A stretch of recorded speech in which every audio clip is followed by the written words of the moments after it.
Olha, nosso convidado hoje aqui no Jornal da Mix é o deputado federal Sargento Gonçalves, do Partido Liberal.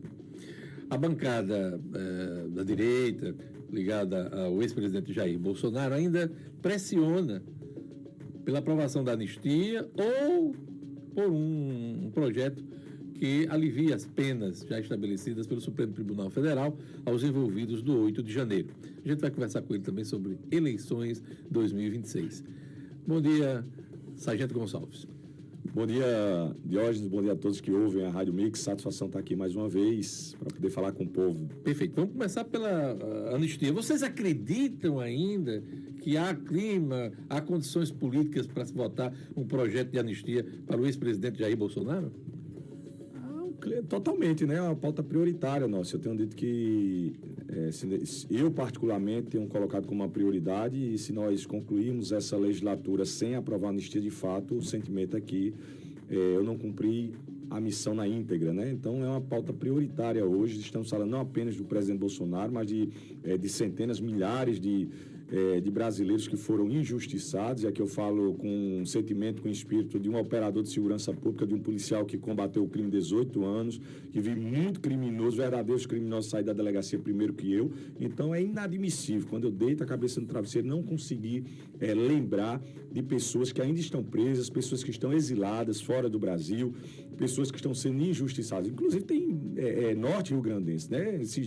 Não esses dias, mas faz alguns meses, me deparo em Parnamirim, um casal tornozelado, olhei assim de costas e imaginei assim, rapaz, são criminosos, rapaz, um casal de criminosos ali. E quando viram para mim, Dona Francisca e seu Maxwell, um casal, cidadão de bem, fichas limpas, nunca se envolveram em nenhum tipo de crime, chegaram em Brasília, já tinha acontecido aqueles atos de depredação e de baderna nos prédios públicos ali da Praça dos Três Poderes, e acharam na madrugada, já do dia 9, se deslocar de Uber até a frente do quartel-general do Exército ali, simplesmente toda aquela covardia, foram colocados nos ônibus, ficaram presos e hoje estão com essa cautelar, usando tornozeleira eletrônica, enquanto no Rio Grande do Norte tem centenas de presos que estão sem tornozeleira porque o governo do estado não paga o aluguel das tornozeleiras. Deputado, o senhor fala que é uma matéria prioritária, principalmente para o campo da direita, mas a gente aí vê dificuldade dessa matéria à plenária, apesar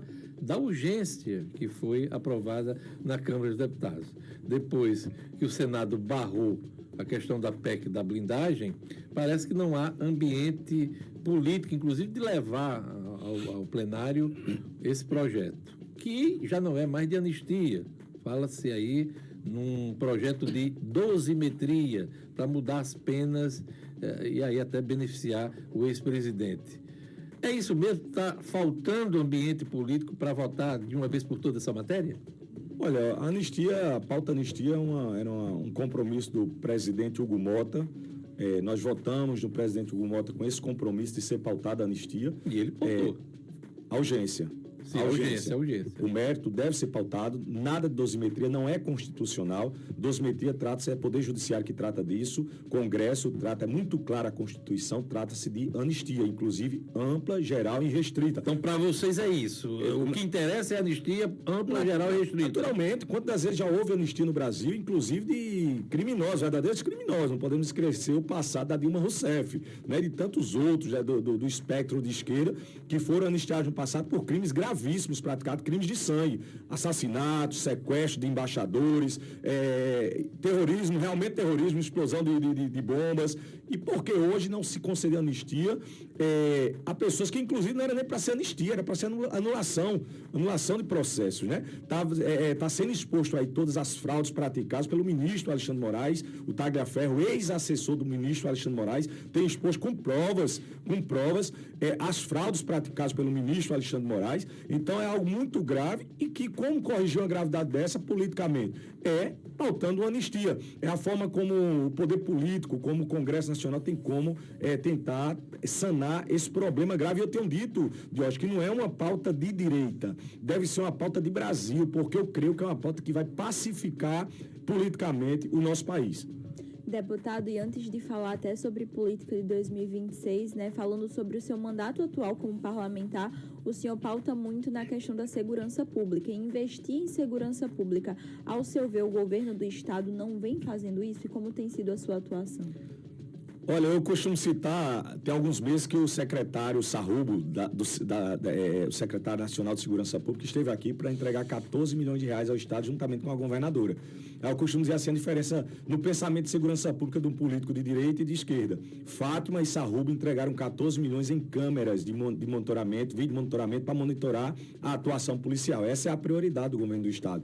Enquanto Sargento Gonçalves, em 2 anos de mandato, está entregando 30 milhões de reais ao Estado do Rio Grande do Norte, investimento em armamentos, em tecnologias, em construção de unidades policiais. Você vai no interior do estado hoje, você vai num destacamento, num batalhão, não precisa ser interior não, vai no primeiro batalhão aqui, é uma vergonha. Você entra num banheiro, num alojamento, parece, com todo respeito aos homens que estão lá dentro e mulheres, mas parece mais uma boca de fumo ganha pela organização, pela insalubridade que é umas unidades de polícia. Em 2 anos de mandato, nós estamos construindo 15 destacamentos, são 15 cidades recebendo. Você passar na 304 ali, Riachuelo, você vai ver o padrão. É padrão de clínica particular. 3.150 pistolas calibre 9mm. Estamos, inclusive, graças a Deus, participando dessa transição de calibre, que é uma tendência em todas as polícias do Brasil. Quase 400 fuzis, instalação de 3 núcleos de combate à facção criminosa, mais de um investimento de mais de 3 milhões de reais na Polícia Civil, 1 milhão para a Polícia Penal, investimento, estamos armando, equipando as guardas municipais, a exemplo de Extremóis, investimento de 400 reais,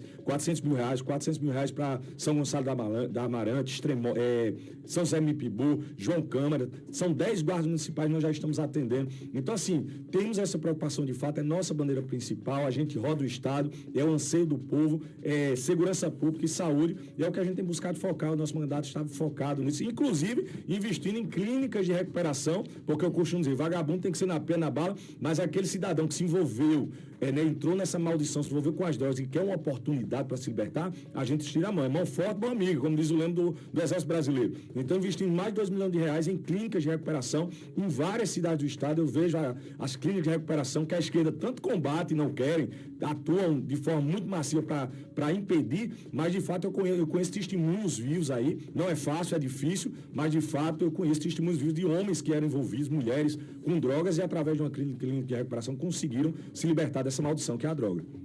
Pedro. Deputado, quando o senhor fala em anistia ampla e restrita aos que praticaram o ato de 8 de janeiro, aquilo para o senhor é algo normal, natural que foi feito? Não é normal, não podemos... Os atos do 8 de janeiro. O senhor fala sobre as depredações, a baderna praticada. Isso. Agora, eu não é normal, lógico que não é, jamais estou aqui pregando, defendendo baderna, depredação, muito pelo contrário, isso não é histórico de direita.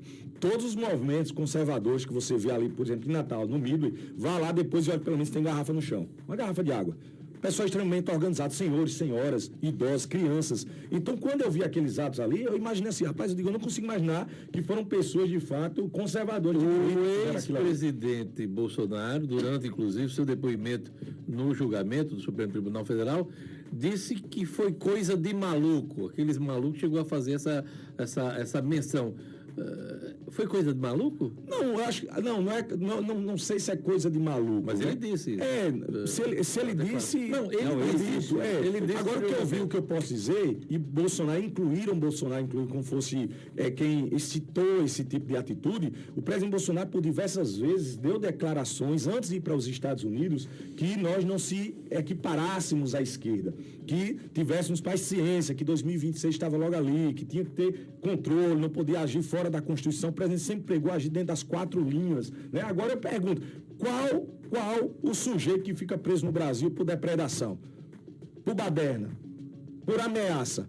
Como eu disse, são 20 anos de atuação policial militar, já vi muitas vezes criminosos saindo da delegacia Suprema que eu. Agora, uma senhora risca, pinta com batom, que eu não posso nem chamar de pichação, pinta com batom, uma estátua, perdeu o mandato, que é uma frase dita pelo ministro Barroso, e ela pega 14 anos de prisão, a gente não pode achar que isso é razoável. O contexto apontado pela Procuradoria-Geral da República, julgado no Supremo Tribunal Federal, foi de tentativa de golpe do Estado, E o 8 de janeiro só fez parte de todo esse contexto, deputado.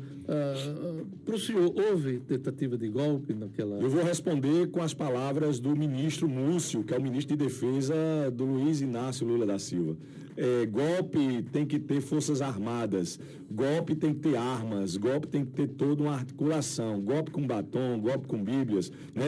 Então para o senhor não houve golpe, né? Sem dúvida, não houve, é a farsa. O verdadeiro golpe houve no INSS, eu costumo dizer. Enquanto estavam ludibriando com essa fumaça desse tal de golpe que nunca existiu, né? O verdadeiro, inclusive o próprio Lula, né? Foi a transição mais tranquila já ocorrida, inclusive mais tranquila do que o Fernando Henrique. Ele citou, o próprio Lula citou isso. O presidente Bolsonaro fez a transição, os comandantes indicados por Lula foram assumir o comando. Ou seja, que golpe é esse? Então, de fato, eu como militar, inclusive já militar das Forças Armadas, oriundo das Forças Armadas, de fato uma farsa vergonhosa, né? Então, deputado, todas aquelas provas contundentes que o STF juntou, aquilo ali, então, na realidade, são provas que foram inexistentes?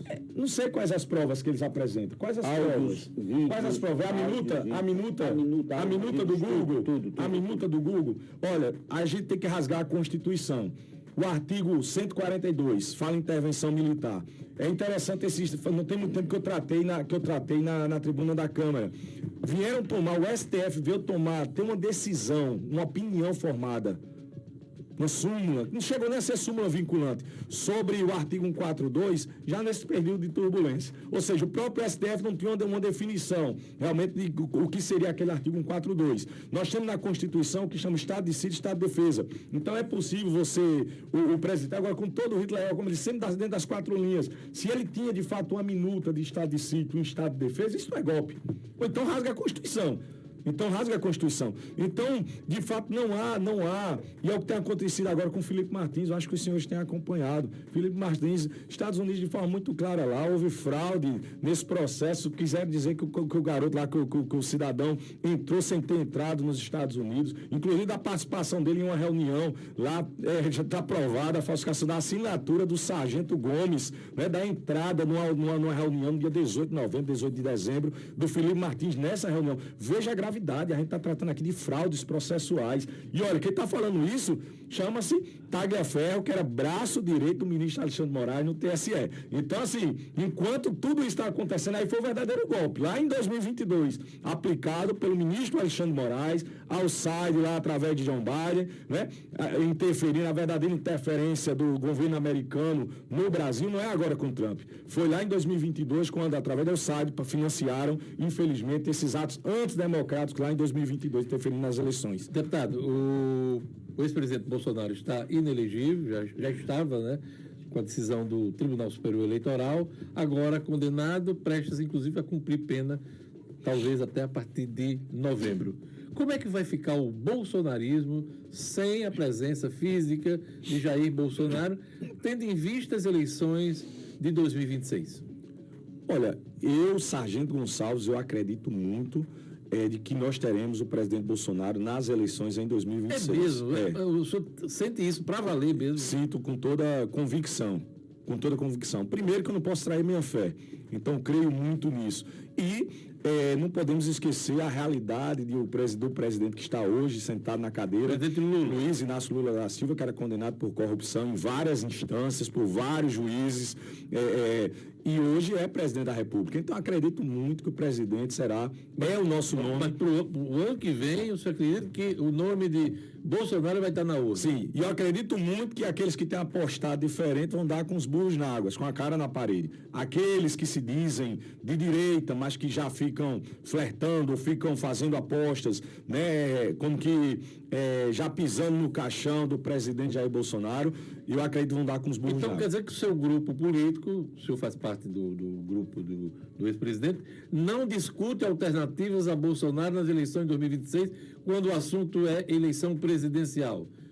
Eu acredito muito que nós iremos retornar à estabilidade institucional.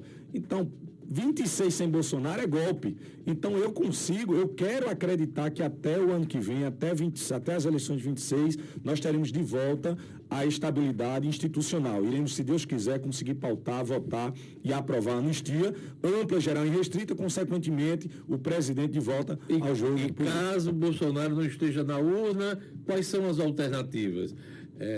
Atrair o presidente, aliás, o governador de São Paulo para o partido e ele ser o candidato? Vai ter algum Bolsonaro na chapa? O que é que o senhor está pensando?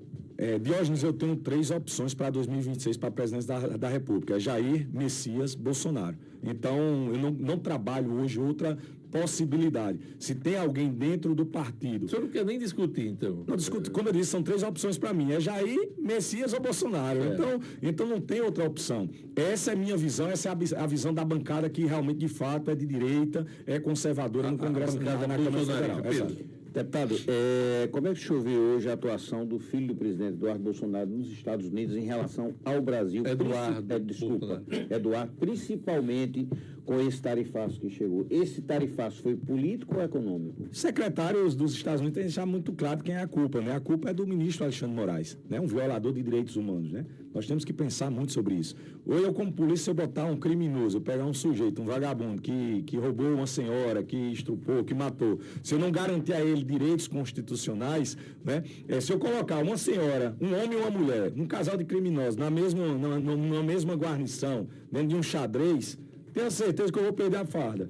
Então, o que foi feito, por exemplo, naqueles atos lá do dia 8 de janeiro, a quantidade de mulheres, crianças, homens todos juntos ali, levados para o pátio da Polícia Federal, parecia mais um campo de concentração, pessoas presas que não eram para estar presas, mais de 100 pessoas que a PGR orientou a liberação e o ministro mandei preso. Taiga Fé, mais uma vez, eu trago aqui a cena do crime, vamos dizer assim, expondo lá que o ministro mandava segurar enquanto olhava as redes sociais para ver se o camarada estava de camisa verde e amarela, se tinha críticas a Lula, ao PT ou a ele, ao STF. Então, assim, um absurdo total. Então, de fato, os secretários, o governo americano tem deixado muito claro de quem é a culpa. Se hoje está acontecendo o que está acontecendo, tem 2 nomes que são culpados dentro do Brasil, que chama-se Alexandre de Moraes e o presidente da República, Luiz Inácio Lula da Silva. Esse cenário está mudando porque surgiu uma química entre o presidente Donald Trump e o presidente Lula. Aliás, segundo Lula, uma grande petroquímica foi criada entre os dois. Como é que isso está batendo no bolsonarismo? Rapaz, eu nunca... Assim, o histórico do presidente Donald Trump é que não gosta de criminoso. Né? Então, parece que está havendo uma fé.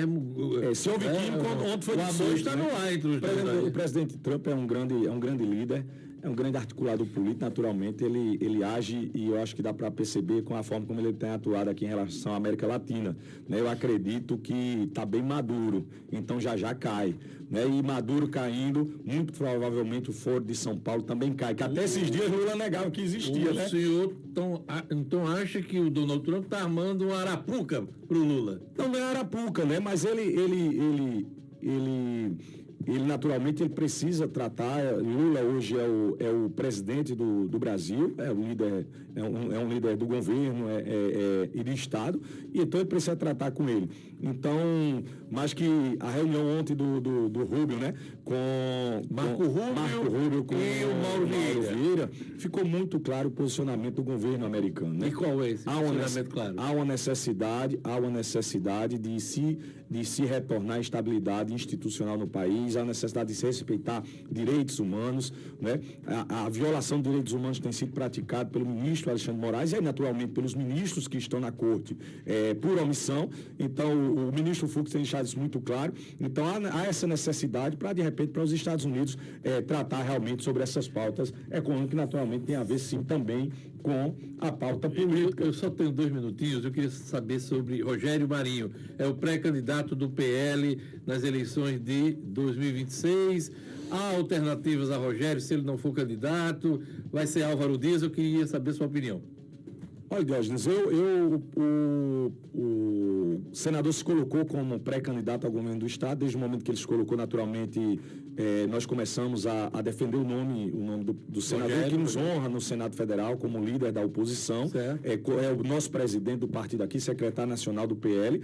Então, naturalmente, é um nome, eu acho que é um nome natural a estar no jogo. Agora, de fato, ele abrindo mão disso, aí eu entendo que aí é dentro de uma... A gente vai para essa construção, né? Eu creio muito na possibilidade de uma construção de... Mas você, Álvaro? Direito, centro-direita. De fato, não há nada concreto a respeito. Então, hoje o nome colocado é o nome do senador Rogério Marinho, é o nome que eu tenho defendido, que realmente seja o nosso governador, para colocar o Rio Grande do Norte de volta nos trilhos. É isso aí, e o senhor é candidato à reeleição, claro, né? Estamos trabalhando para isso, né? Temos investido muito em segurança pública, em saúde, inclusive destinamos 3 milhões de reais para a saúde do Estado, com a perspectiva de um tomógrafo, algo que tem sido tão tratado aí, esse problema gravíssimo do Alfredo, de Alclécio Max, investir desde o primeiro ano, então não, o problema não é dinheiro, o problema eu acho que é competência e, de fato, a boa vontade com o povo. Eu vinha falando no carro agora, se fosse um familiar da governadora, o tomógrafo já estava lá pronto, funcionando.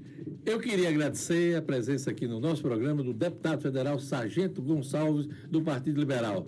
Deputado, muito obrigado por sua presença mais uma vez. Agradeço, muito bom estar aqui com vocês, conversando, debatendo, né? Temas polêmicos. Tenho dito sempre aqui que o importante sem dúvida, o importante é nós respeitarmos as suas opiniões diversas.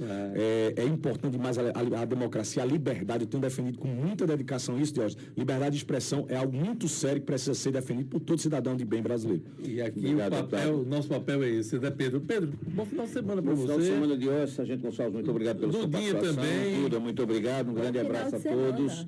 E segunda-feira estaremos de volta. Até a semana que vem com o Jornal da Mix.